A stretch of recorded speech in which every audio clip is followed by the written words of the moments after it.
Praise the Lord. परमेश्वर का हृदय से धन्यवाद देते हैं हम आज की खूबसूरत शाम के लिए। उसने हमारे जीवन में जोड़ी, अच्छा माहौल, अच्छा मौसम हमें दिया। सुबह से अब तक उसने हमें संभाला और आज की शाम उसने बड़ा अनुग्रह हमारे साथ बख्शा कि हम मिलके उसके नाम को महिमा दे सकें, उसके वचन को सीख सकें, समझ सकें, उसकी महिमा में गीतों को गा सकें, अपने मन की बातें उससे खोल के कर सकें। निश्चय हम खुदा के चुने हुए लोग हैं, उसके बेटे बेटियां हैं, जो हमें अपने से दूर नहीं होने देता। हम पूरे दिन उसके दूतों को अपने संग देखते हैं। सुबह से अब तक हमने बहुत से काम किए हैं, हमने सफलताओं को पाया है और हम हृदय से धन्यवाद देते हैं आगरा मसीह मंडली सेवकाई के लिए, जो परमेश्वर के राज्य के लिए निरंतर काम कर रही है, बहुतायत से काम कर रही है। बहुत से खुदा के सेवकों को, वचन के सेवकों को अपने पेज पर आमंत्रित करती है और खुदा के अनमोल वचनों को उनके पेज पर रखते हैं, जिससे बहुत से लोग आशीष पाते हैं। हम इस मंडली के लिए भी, आगरा मसीह मंडली के लिए, इस सेवकाई के लिए भी आशीष की प्रार्थना करते हैं। हम धन्यवाद देते हैं अनुपम डेविड साहब का बड़ा प्रयास। नेट की प्रॉब्लम चल रही है, लेकिन हम पूरा प्रयास करेंगे, पूरा वचन आप तक पहुंचाएं जो आज खुदा ने हमें दिया है। हम अनुपम डेविड साहब के लिए बताना चाहते हैं कि बड़ा प्रयास करते हैं। मैं अक्सर उन्हें देखा करता हूं ऑनलाइन फेसबुक पर, बड़ा प्रयास कर रहे हैं खुदा के राज्य के लिए और साथ ही मैडम के लिए, शबनम डेविड साहब मैडम के लिए। प्रभु उन दोनों परिवार के लोगों को बड़ी बड़ी स्वर्गीयोत्तम आशीष दे। और हम देखते हैं इनके द्वारा बहुत से लोग आशीष पा रहे हैं, बहुत से लोग सम्मान पा रहे हैं। इसी क्रम में हम आगे बढ़ेंगे और हम यहोवा की महिमा में गीत गाएंगे। और बड़ा प्रचलित गीत पिछले 2 सालों में गाया गया, वो है यीशु का नाम मेरी प्राण की रक्षा। पिछले समय जब कोविड के समय में ये गीत हमें बड़ी हिम्मत और बड़ी सामर्थ्य दी इस गीत ने हमें। उसी गीत को गा के हम प्रभु की महिमा करेंगे। यीशु का नाम मेरी प्राण की रक्षा, मैंने काला हूँ मेरे घर की सुरक्षा। यीशु का नाम मेरे प्राण की रक्षा, मैंने काला हूँ मेरे घर की सुरक्षा। कराने वाली महामारी से डरेंगे नहीं, हम डरेंगे नहीं।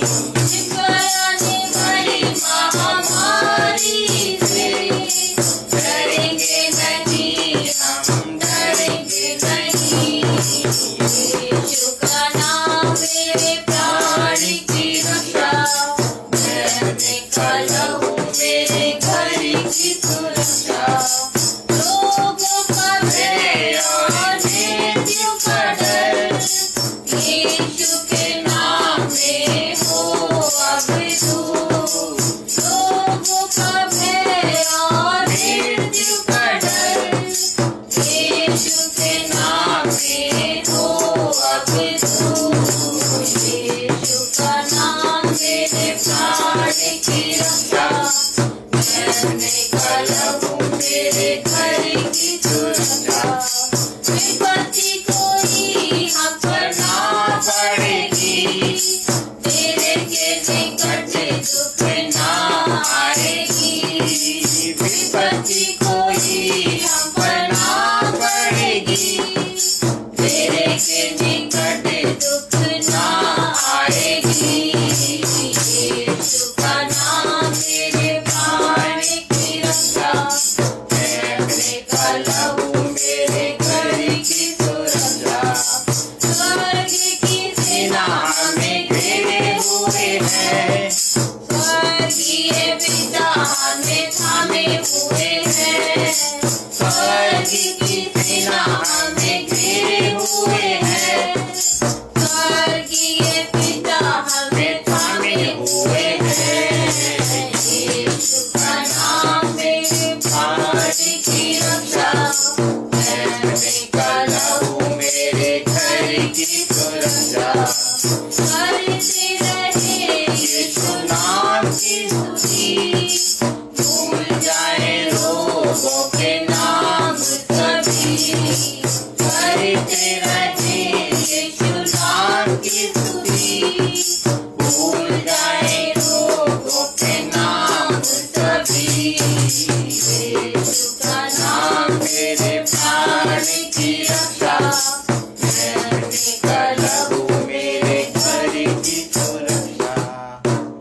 बड़ा खूबसूरत गीत है। पिछले समय में हमने बड़ा सराहा है इस गीत को और बड़ी सामर्थ हम लोगों ने, विशेषकर प्रभु के बेटे बेटियों ने बड़ी सामर्थ इस गीत के द्वारा पाई है।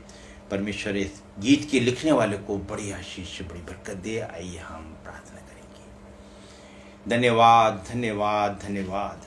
सेनाओं के यहोवा सर्व सामर्थी दयालु प्रेमी पिता, हमारे जीवन के रक्षक, हमारे निगहबान, हमारे शरण स्थान, हमारे ऊंचे घर, बड़ी दीनता, बड़ी नम्रता, पूरे मन के विश्वास के साथ आज की सुंदर शाम में हम तेरे चरणों में आए हैं।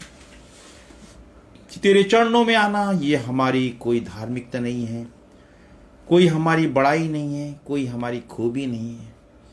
ये केवल प्रेम है तेरा जो तू हमसे करता है कि तू हर परिस्थिति में, हर हाल में हमें चुन लेता है कि हम अपने मुख से तेरे नाम की महिमा और तेरे नाम की स्तुति करने वाले हो सके। हम धन्यवाद देते हैं प्रभु यीशु मसीह इस सेवकाई के लिए जिसे तूने बनाया है। तूने इसका नाम रखा है आगरा मसीह मंडली।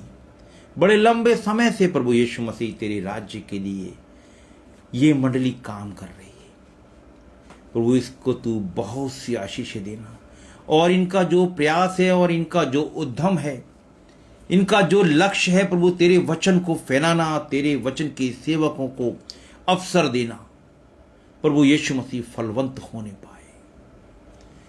इनकी टीम से जुड़े एक एक जन के लिए जो भी इनको सहयोग देते हैं, प्रभु यीशु मसीह बहुतायत की स्वर्गीय और उत्तम आशीष ये अपने परिवारों में, अपने जीवन में देखने पाए।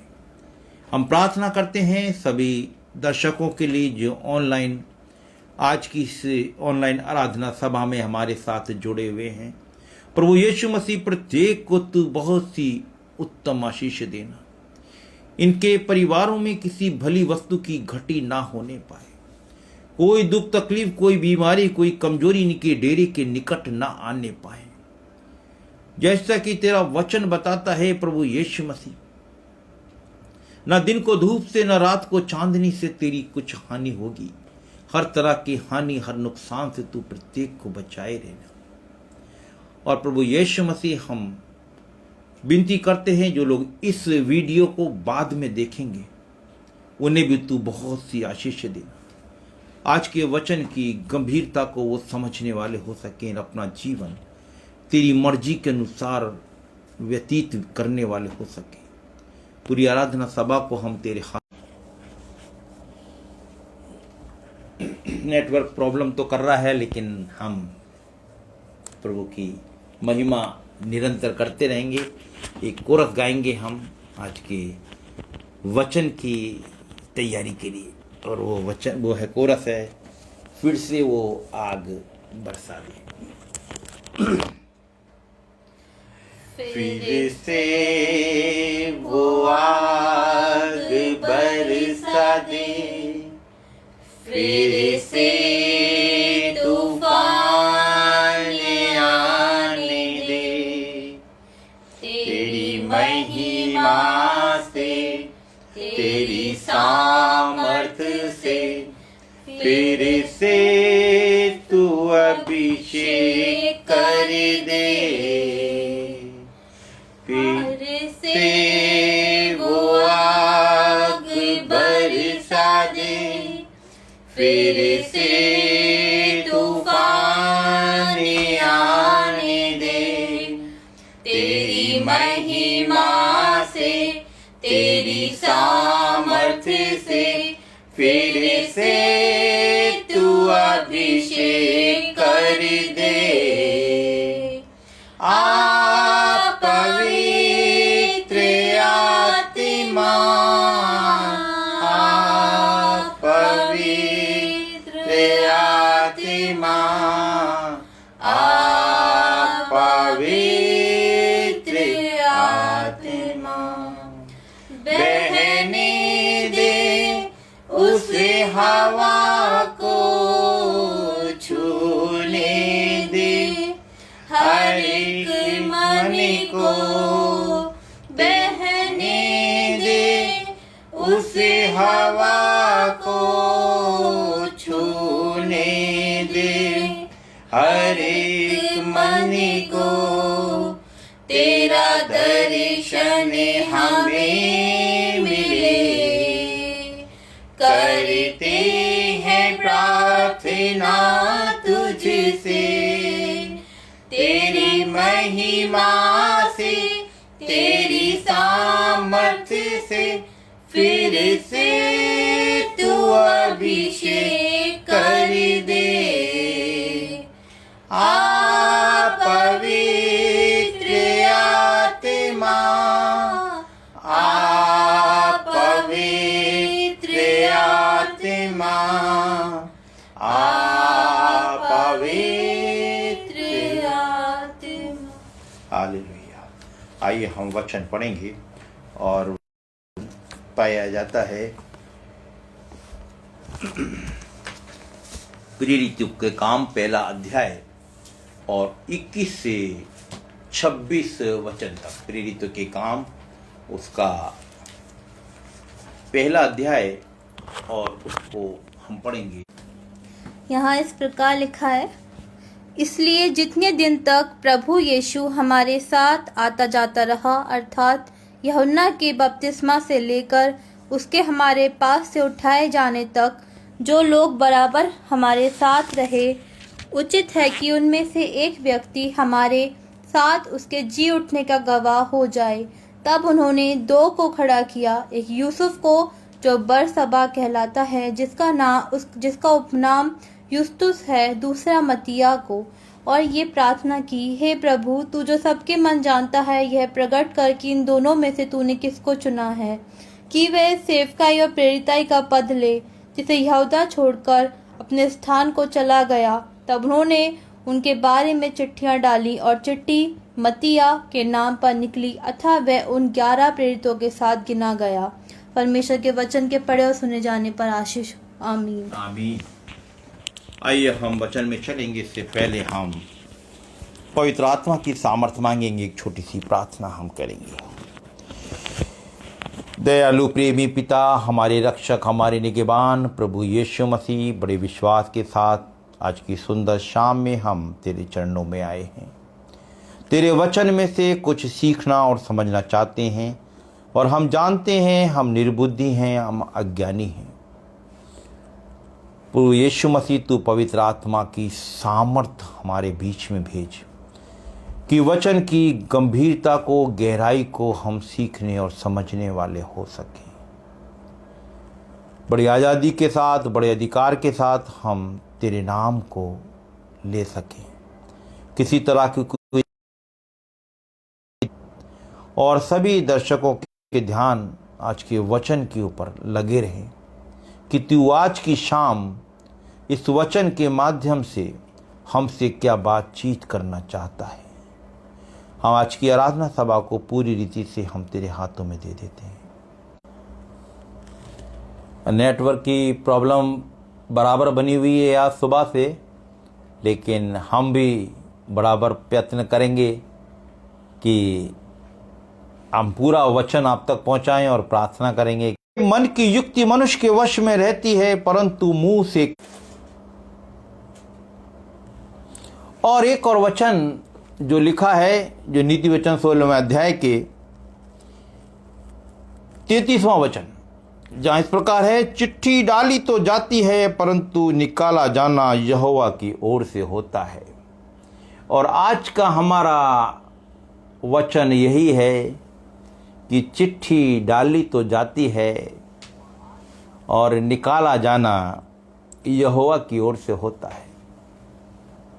इस वचन को जब मैं पढ़ता था, छोटा था, जब मैं इस आयत पे विचार करता था, क्योंकि प्रभु के अनुग्रह से हमारे परिवार में हमने शुरू से फैमिली प्रेयर को देखा है, सुना है, तो हमारे बड़े भाई बहन जब इस नीति वचन को पढ़ा करते थे, तो मैं चिंतन किया करता था कि ये वचन क्या कहना चाहता है।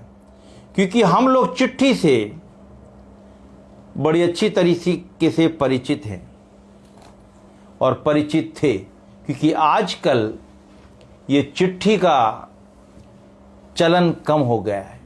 आज के बच्चों से पूछो कि चिट्ठी क्या होती है, तो वो चिट्ठी को और कई तरीके से इसको परिभाषित करते हैं। लेकिन हम ये जानते थे चिट्ठी वो होती है, हमारे बड़े भाई बहन पढ़ने के लिए जाते थे, हॉस्टल में बाहर रहा करते थे, वो जब पहुंच जाते थे तो एक चिट्ठी लिखा करते थे कि हाँ हम सुरक्षित पहुंच गए हैं। और बहुत से रिश्तेदारों की चिट्ठियां आती जाती रहती थी। चिट्ठियों में ही प्यार की बातें भी होती थी, चिट्ठियों में लड़ाई झगड़े भी हुआ करते थे। लिख लिख के हम कई बार ऐसी बातें लिख दिया करते थे तो जिन्हें संभाल के रख लिया जाता था। हमारी नज़र में चिट्ठी वही हुआ करती थी, एक संदेश दूसरे स्थान पर पहुंचाने का साधन। और उस वक्त हमारे मनों में बड़ी टॉलरेंस, एक बड़ी सहन शक्ति हुआ करती थी। कोई अगर घर से जाता था, 3 दिन की यात्रा है, 3 दिन की यात्रा करेगा, फिर वहाँ से चिट्ठी लिखेगा, 3 दिन के बाद चिट्ठी आएगी, 7 दिन तक हम उसका इंतज़ार करते थे, चिट्ठी आ गई और बड़ा खुश होते थे। लेकिन वचन के माध्यम से ये चिट्ठी वो चिट्ठी नहीं है जिसे मैं समझा करता था। मैं सोचता था जो हमारे पापा ने चिट्ठी लिख के दी है और मैंने उसे लेटर बॉक्स में डाल दिया है, अब ये यहोवा की मर्जी के अनुसार निकलेगी। मेरी सोच यहीं तक थी।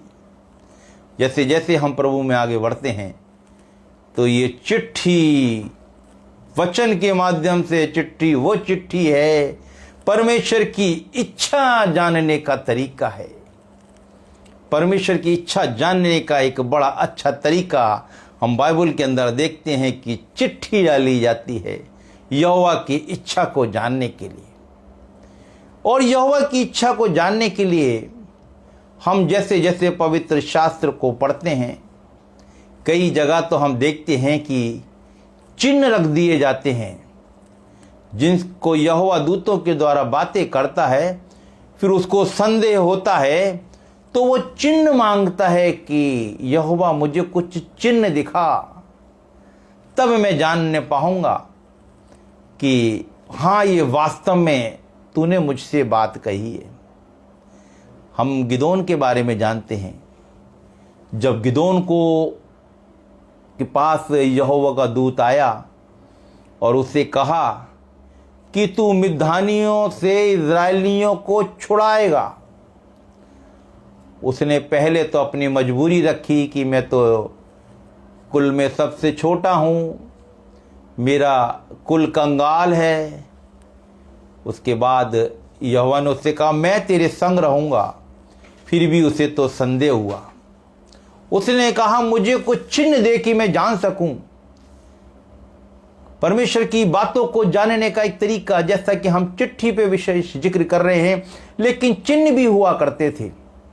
उसने कहा भाई मैं ऊन रख दूंगा, ओस पड़ेगी, केवल ऊन पे पड़ेगी, बाकी जगहों पे नहीं पड़ेगी। वैसा हो गया। उसने और पुख्ता करने के लिए कि हाँ यहोवा ही मुझसे बात कर रहा है, उसने दोबारा उस ऊन को रखा और कहा आपकी बार ओस बाकी सब जगह पड़ेगी, ऊन सूखा रहेगा। ऐसा हम न्यायों की पुस्तक में जब हम गिदोन के बारे में पढ़ते हैं तो देखने को मिलता है। और वो जान लेता है कि हाँ मैं इज़राइलियों का छुड़ाने वाला होऊंगा, और वो आगे बढ़ता है इसी विश्वास के साथ कि हाँ यहोवा ने मुझसे बात की है, यहोवा की इच्छा है कि मैं मिद्यानियों का छुड़ाने वाला हूँ, और यहोवा का वादा है जो मेरे संग रहेगा। और आगे चल के हम देखते हैं कि वो 300 लोगों को लेके जाता है, केवल 300 इज़राइलियों के द्वारा मिद्यानियों को मार लेता है, क्योंकि यहोवा ने कहा था मैं तेरे संग रहूँगा और तू मिद्यानियों को ऐसे मारेगा जैसे कि केवल एक मनुष्य को मारते हैं। ऐसी बहुत सी वृत्तांत हम देखते हैं कि जहाँ पर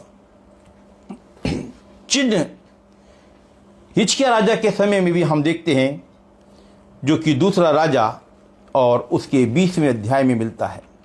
दूसरा राजा और उसके 20वें अध्याय में जहाँ पर हम देखते हैं कि हिजकिय्याह राजा रोगी हो जाता है, और रोगी होने के बाद वो प्रार्थना करता है, बिलख बिलख के रोता है, और यहोवा की तरफ से फिर संदेश यशा नबी के द्वारा उसके पास पहुंचता है कि तेरी प्रार्थना और तेरे सुन ली है, तेरे आंसू मैंने देखे हैं और तेरी उम्र में 15 वर्ष और बढ़ा देता हूँ।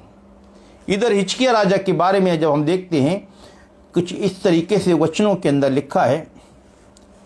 हिजकिय्याह ने कहा, या और 8वें वचन से पढ़ते हैं। हिजकिय्याह ने यहोशा से पूछा, यहोवा जो मुझे चंगा करेगा और मैं परसों यहोवा के भवन में जा सकूंगा, इसका क्या चिन्ह होगा?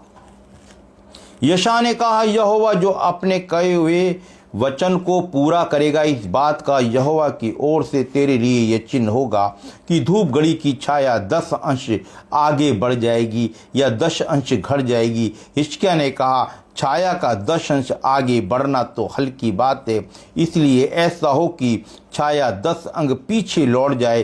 तब यशा भविष्यवक्ता ने यहोवा के बाद, जो कि विषय है, चिट्ठी डाली तो जाती है लेकिन निकाला जाना यहोवा की ओर से होता है।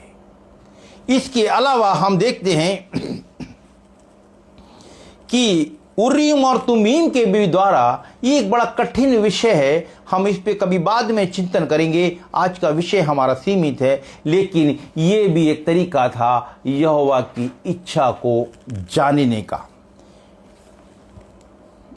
मैं नहमिया की पुस्तक में थोड़ी देर के लिए देखना चाहता हूं। नहमिया की पुस्तक, नहमिया की पुस्तक में इसके विषय में लिखा हुआ है।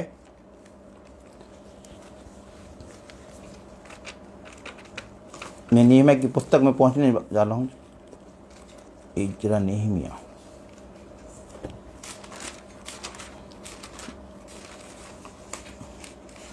के 7वें अध्याय में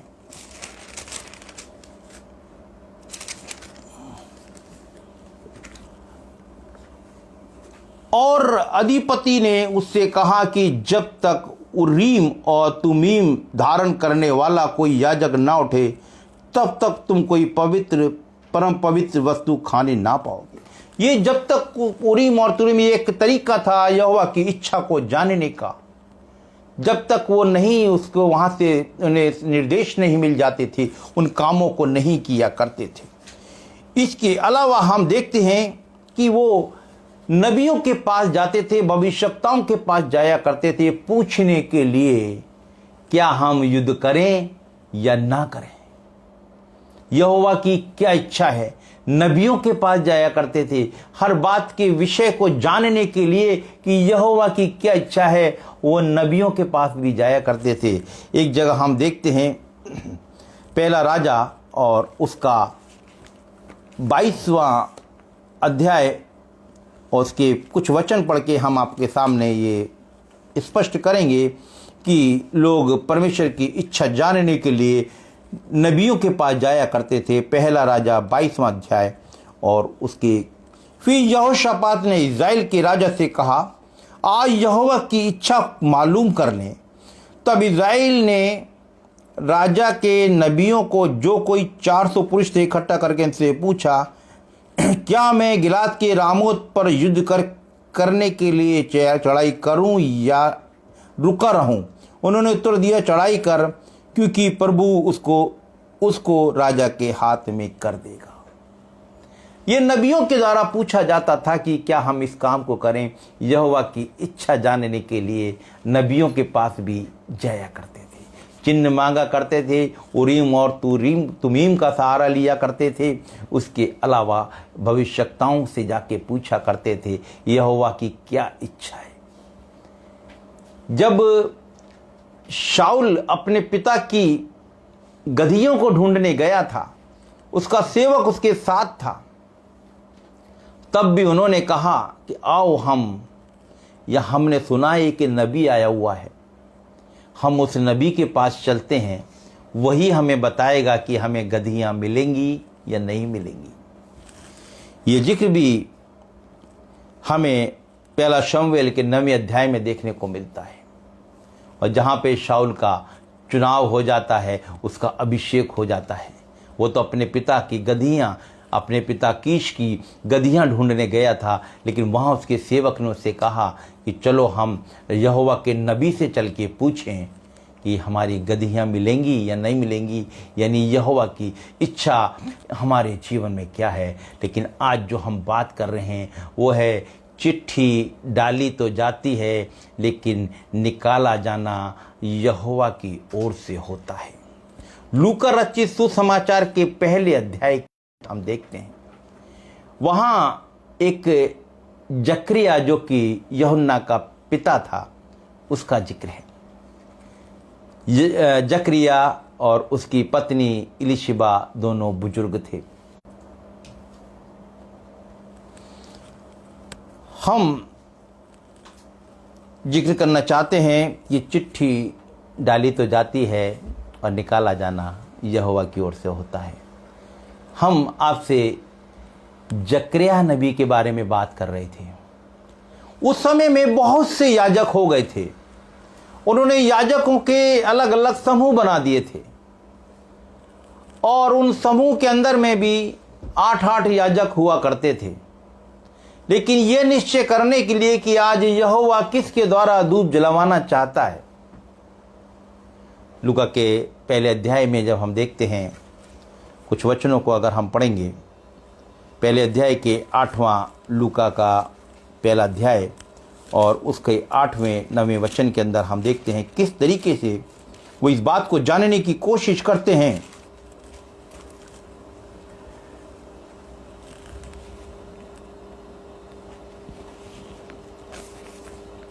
जब वह अपने दल की बारी पर परमेश्वर के सामने याजक का काम करता था तो याजक की रीति के अनुसार उनके नाम पर चिट्ठी निकली कि प्रभु के मंदिर में धूप जलाए।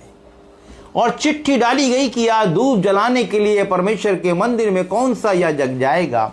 और वो चिट्ठी जकरिया के नाम पे निकली थी क्योंकि यहोवा चाहता था जकरिया से बातचीत करना। और वो चिट्ठी जकरिया के नाम पे निकली। और जब जकरिया महापवित्र स्थान पर जाता है, वहाँ यहोवा के दूत से उसकी बातचीत होती है। और आगे चल के हम देखते हैं कि वो वहाँ पे रहते हुए गूंगा हो जाता है। बाकी वर्णन हम अच्छी तरीके से जानते हैं। लेकिन आज हमारा जो विषय है, चिट्ठी डाली तो जाती है लेकिन उसका निकाला जाना यहोवा की ओर से होता है। चिट्ठी निकाली गई जकरिया के नाम पर और जिसके साथ साथ हम बहुत सी बातों को देखते हैं यूहन्ना के जन्म के बारे में, वहाँ से हम आगे को सीखते हैं। इसी तरह हम योना नबी के बारे में भी जानते हैं। जिस वक्त योना नबी को यहोवा की ओर से आदेश मिला कि तू नीनवे नगर को जा, और वो तरतीश को जाने लगा, दूसरे जहाज में बैठ गया। घटना बड़ी प्रचलित है, एक बड़ी आंधी, एक बड़ा तूफान आ जाता है। और वहाँ भी यही होता है कि सब कहते हैं अपने अपने देवता की दुहाई दो, सब अपने अपने देवता की दुहाई दे रहे होते हैं। योना जहाज के निचले स्थान पर जाके सो रहा होता है। लोग उसे जगाते हैं, उससे पूछते हैं तेरा क्या उद्यम है, तू कहाँ से आता है, कहाँ को जाता है। योना जानता था मैं यहोवा से भाग के जा रहा हूँ, और वो कहता है कि ये मेरे कारण आ रही है। लेकिन वहाँ भी हम एक घटना को देखते हैं जहाँ पर चिट्ठी डाली जाती है। योना नबी की पुस्तक के अंदर जब हम देखते हैं तो यहाँ भी चिट्ठी डाली जाती है। और वो चिट्ठी जो कि हम बड़ी अच्छी तरीके से जानते हैं, पहला अध्याय, तब उन्होंने आपस में कहा आओ हम चिट्ठी डालकर जान ले कि ये विपत्ति हम पर किस कारण पड़ी है। ये विपत्ति हम पर किस कारण पड़ी है, ये जानने के लिए वो चिट्ठी डालते हैं। और चिट्ठी डाली तो जाती है, निकाला जाना यहोवा की ओर से होता है। और वो चिट्ठी योना के नाम पे निकलती है। और आगे के जब हम विस्तार से इसको पढ़ते हैं तो वो कहता है कि मुझे ये विपत्ति किसके कारण पड़ी। तब उन्होंने चिट्ठी डाली और चिट्ठी योना के नाम पर निकली। तब उन्होंने उससे कहा हमें बता कि तू किसके कारण ये विपत्ति हम पर पड़ी है, तेरा उद्यम क्या है, तू कहाँ से आया है, तू कुछ देश किस जाति का है। उसने कहा, मैं इब्री हूँ और स्वर्ग का परमेश्वर यहोवा जिसने जल और स्थल दोनों को बनाया है उसी का मैं मानता हूँ। तो वे बहुत डर गए। उसने कहा, तूने ये क्या किया। और आगे की घटना को हम जानते हैं कि वो योना को उठा के उस समुद्र में फेंक देते हैं और तूफान शांत हो जाता है। यहोवा की बातों को जानने के लिए जैसा कि हम देख रहे हैं कि लोग नबियों से पता करते थे, चिन्हों के द्वारा जानते थे, उसी तरह एक बड़ा महत्वपूर्ण कारण है चिट्ठी डाल के यहोवा की इच्छा को वो जाना करते थे। और हमने दो घटनाएं देखी, एक हमने जकरिया नबी को देखा, एक हमने योना नबी को देखा। चिट्ठी के द्वारा सारी बातें स्पष्ट हो गई, यहोवा ने अपनी इच्छा को प्रकट कर दिया। प्रेरितों के काम के अंदर हम देखते हैं कि जब यहूदा जिसने विश्वासघात किया और जिसने आत्महत्या कर ली और वो खेत में जाके गिरा और उसकी पेट फट गया, अंतड़ियाँ निकल गईं, और उसके बाद जैसा कि दाऊद का एक वचन है कि उसके पद को दूसरा ले ले, और उसके पद को दूसरा लेने के लिए यहाँ पर हम देखते हैं प्रेरितों के काम के पहले अध्याय के अंदर 11 चेले हैं, बहुत सी स्त्रियां हैं और बहुत से लोग हैं जो कि विश्वास में प्रभु यीशु मसीह के साथ थे। लोग इकट्ठे हैं। पतरस खड़ा होके फिर एक चुनाव करना चाहता है कि यहूदा के स्थान पर हम किसका चुनाव करें। ये एक बड़ा महत्वपूर्ण बिंदु है, एक महत्वपूर्ण घटना है कि प्रभु यीशु मसीह ने 12 चेले बनाए थे और आज एक चेला कम हो गया और उसके स्थान पर प्रभु यीशु मसीह के स्वर्गारोहण के बाद की घटना है। यदि हम प्रेरितों के काम के अंदर इस बात को विस्तार से अगर देखते हैं, पुनरुत्थान के बाद जब ये 11 चेले इकट्ठे हैं, प्रेरितों के काम और उसका पहला अध्याय, यहाँ लिखा है मत्तियाह का यहूदा के पद पर चुनाव। लिखा है, इसलिए जितने दिन तक प्रभु यीशु हमारे साथ आता जाता रहा, अर्थात यूहन्ना के बपतिस्मा से लेकर उसके हमारे पास से उठाए जाने तक जो लोग बराबर हमारे साथ थे, उचित है कि उसके लिए एक व्यक्ति हमारे साथ उसके जुटने का गवाह हो जाए। तब उन्होंने 2 को खड़ा किया, एक यूसुफ जो बरसबा कहलाता है जिसका उपनाम युस्तुस है, दूसरा मतिया को, और ये प्रार्थना की, हे प्रभु तू जो सबके मन को जानता है, ये प्रकट कर कि इन दोनों में से तूने किसको चुना है। यहाँ यहोवा की इच्छा को जानने के लिए वो लोग कहते हैं कि तू प्रकट कर कि तूने दोनों में से किसको चुना है, क्योंकि उनकी बुद्धि, उनका ज्ञान यहाँ पर काम नहीं कर रहा है कि वो किसको चुने।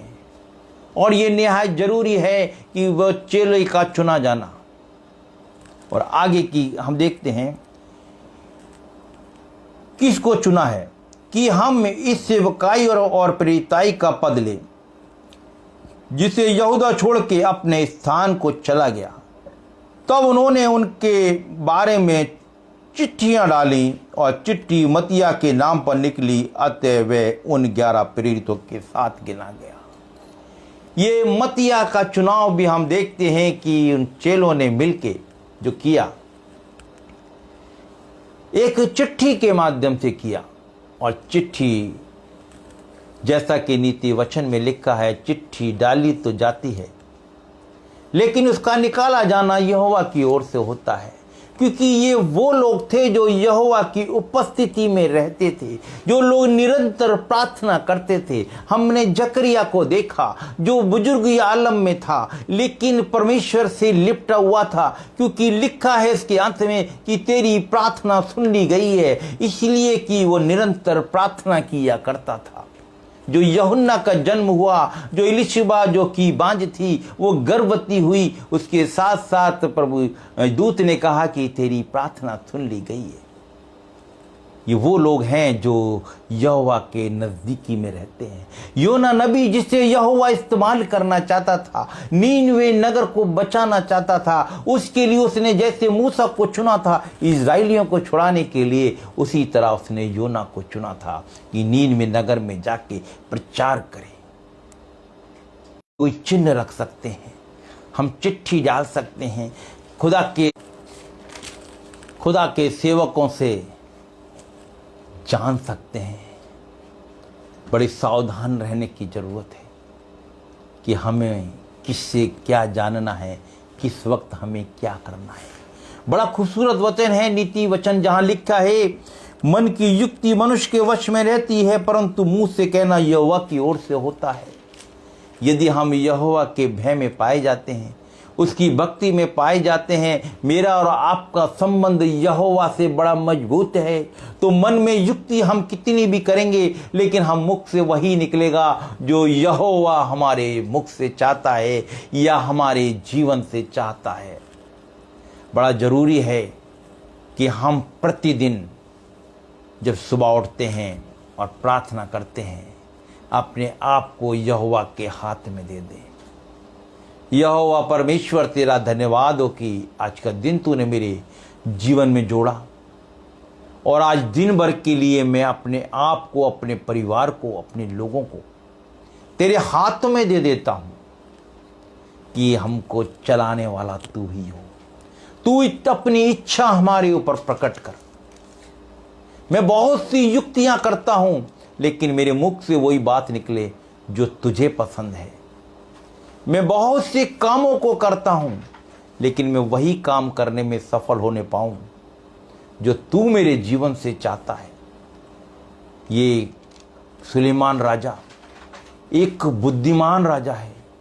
ऐसी बुद्धि बाइबल के इतिहास में किसी के पास नहीं है, क्योंकि इसे जब परमेश्वर ने पूछा, इसे दर्शन दे के कहा कि तू क्या चाहता है, जिसने ना धन दौलत मांगी, ना दीर्घायु मांगी, ना कुछ और ऐसा अपने जीवन के लिए मांगा, इसने मांगा तो बस बुद्धि मांगी कि मैं भी बालक हूँ, मैं इतनी बड़ी प्रजा का न्याय कैसे करूँगा, तू मुझे बुद्धि दे।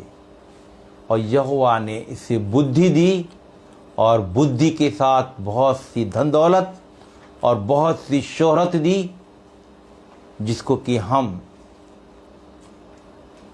पहले शमूएल में बड़ी अच्छी, आगे को पवित्र शास्त्र में हम बड़े अच्छी तरह से राजाओं की पुस्तक के अंदर हम देखते हैं। आज का वचन जो यहोवा ने हमें दिया कि हम आपके साथ बांटें, बड़ा खूबसूरत वचन है। चिट्ठी डाली तो जाती है लेकिन उसका निकाला जाना यहोवा की ओर से होता है। जब हम नीति वचन का 16वां अध्याय पढ़ते हैं, हमें बहुत महत्वपूर्ण और बुद्धिमता की बातें हमें देखने को इसके अंदर मिलती हैं। 3रा वचन लिखता है, अपने कामों को यहोवा पर डाल दे, इससे तेरी कल्पनाएं सिद्ध होंगी। हम अपनी बुद्धि से नहीं, यहोवा की बुद्धि से चलें। अपने कामों को यहोवा पे डाल दें और उससे पूछें, उससे जानें कि यहोवा तू मेरे जीवन से क्या चाहता है। मुझसे वही काम करवा जो तू चाहता है। मैं कितनी युक्तियां करूं लेकिन मुझसे वही काम हो जो यहोवा तुझे भाता है। आज का वचन हम सब के लिए, सभी दर्शकों के लिए जो अभी देख रहे हैं और जो बाद में देखेंगे, सब के लिए बहुत सी आशीषों का कारण हो। आइए हम प्रार्थना करें। धन्यवाद धन्यवाद धन्यवाद सेनाओं के यहोवा, सर्व सामर्थी दयालु प्रेमी पिता, हमारे जीवन के रक्षक, हमारे निगहबान, हमारे जीवन की बहुत सी खुशियों के मूल, दिल की गहराइयों से आज की सुंदर शाम में तुझे धन्यवाद धन्यवाद और धन्यवाद देते हैं। सुबह से अब तक तूने हमें संभाला, अपनी पनाह में रखा, और आज की सुंदर शाम में प्रभु तूने हमें इस्तेमाल किया। तूने अपने बेटे बेटियों को ऐसा मन दिया कि संसार के कामों को छोड़ के तेरे वचन के महत्व को समझें, और तेरे बहुत से बेटे बेटियों ने आज वचन को सुना है। प्रभु यीशु मसीह, ये तेरी बहुत सी स्वर्गीयोत्तम आशीषों के हिस्सेदार होने पाए। इनके जीवन में प्रभु यीशु मसीह तेरी मर्जी पूरी होने पाए। ये कुछ जो भी काम करते हैं सुबह से शाम तक, प्रभु यीशु तेरी मर्जी के अनुसार होने पाए। मन में अगर कोई ऐसी युक्ति करते हैं कि जो तुझे नहीं भाती, प्रभु यीशु मसीह इनसे दूर होने पाए। अपनी इच्छा इनको प्रकट कर पिता, अपनी मर्जी के अनुसार चला। हम सभी दर्शकों के लिए प्रार्थना करते हैं जो हमारे साथ जुड़े हुए हैं। विशेष विनती करते हैं सीधा सविता क्लेमेंट बहन के लिए, जो बुखार से पीड़ित है, इनके शरीर में दुर्बलता है, कमजोरी है। प्रभु यीशु तेरे वचन में लिखा है कि तेरे कोड़े खाने से हम चंगे हो चुके हैं। तेरा वचन कहता है, यदि तुम मेरी आज्ञाओं को मानो, मेरी व्यवस्था पे चलो, तो जितने रोग मैंने मिस्र में भेजे थे उनमें से एक भी रोग तुम पर ना भेजूंगा, क्योंकि मैं तुम्हारा चंगा करने वाला यहोवा परमेश्वर हूं। प्रभु अपनी बेटी को आज और इसी वक्त छू ले, अपना छिदा हुआ हाथ बढ़ा के प्रभु यीशु मसीह अपने बेटी के सर के ऊपर रख दे कि बेटी सविता क्लेमेंट पूरी रीति से चंगाई को पाए, तेरे नाम की गवाही देने वाली हो सके।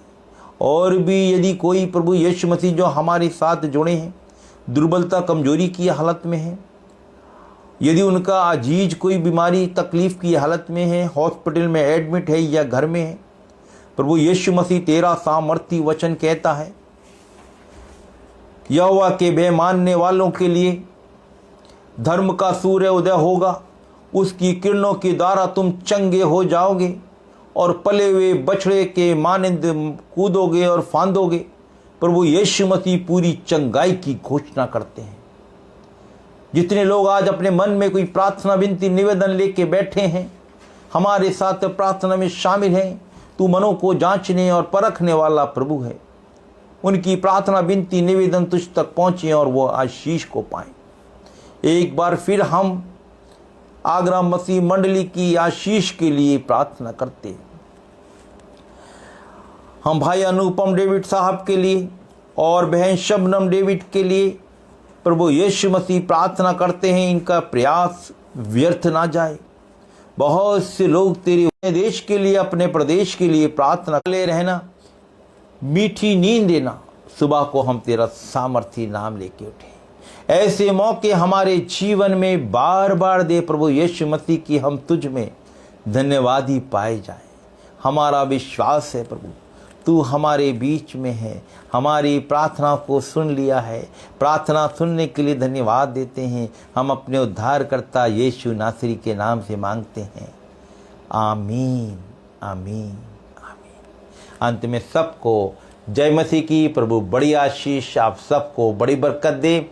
एक बार फिर हम आगरा मसीह मंडली को हृदय से धन्यवाद देते हैं कि वो हमें इस्तेमाल करते हैं कि हम परमेश्वर के वचन को फैलाएं। जय मसीह की।